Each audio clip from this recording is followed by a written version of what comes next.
Hey, everyone. So, today I'm doing something a little different, something I've been curious about for a while now. I'm going to try and connect with angels and see if I can actually receive a message from them. I know. Angels, divine messages. It sounds kind of out there, right? But angels are often thought of as messengers, guiding us towards our highest good. So, how do we even start to communicate with them? Can we really receive messages from angels? And if we can, what do those messages even look like? I think for a lot of us, the idea of receiving messages from angels or any kind of divine guidance can feel a bit far fetched. Maybe you're thinking, is this just my imagination? Or what if I'm making all this up in my head? Trust me, I get it. Those are totally valid questions. It's completely normal to have doubts.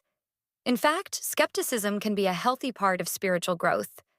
But at the same time, I really believe we need to stay open to the idea that there's more to life than what we can physically see and touch. Sometimes we have to trust our gut, our intuition, and just be open to what comes. I think a lot of us have had those moments where we feel a nudge, a sense of guidance, but we ignore it or brush it off as a coincidence. But what if we didn't? What if we started paying attention to the subtle signs, the little messages that might be coming our way? Angels can communicate with us in so many different ways. Sometimes it's numbers that keep repeating, or symbols, or even through dreams. Some people experience it as an overwhelming sense of peace, while others might hear a whisper or feel a gentle nudge. The key is staying open and trusting that we're being guided in the right direction. I've heard stories of people receiving angelic messages through feathers, numbers, or even random encounters with strangers. It's pretty amazing when you think about it. The possibilities are endless. The trick is to stay curious, stay open, and be willing to listen to the signs. I actually want to share a quick story that really touched my heart. A friend of mine was going through a really tough breakup and felt so lost. One morning, she woke up to find a white feather on her pillow. She just knew in her heart that it was a sign from her angels, reminding her she wasn't alone and that she was loved. That tiny feather gave her so much comfort and strength. It was like a little boost to keep going. And I've heard others say they've had similar experiences during meditation or prayer.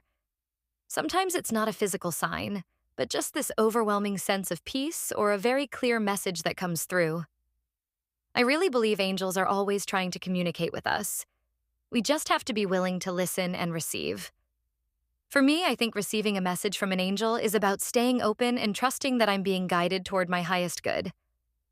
It's knowing that we're never really alone on this journey, and that's such a comforting thought, isn't it? So, I want to encourage you to stay open to the possibility. Look for those little signs and symbols, trust your intuition, and know that you're being guided, even if it's not always obvious at first. Have you ever experienced something like this? I'd love to hear your stories in the comments below. And if you're interested in exploring this topic more, check out my video on intuition and inner guidance. Thank you so much for watching, and I'll see you in the next video.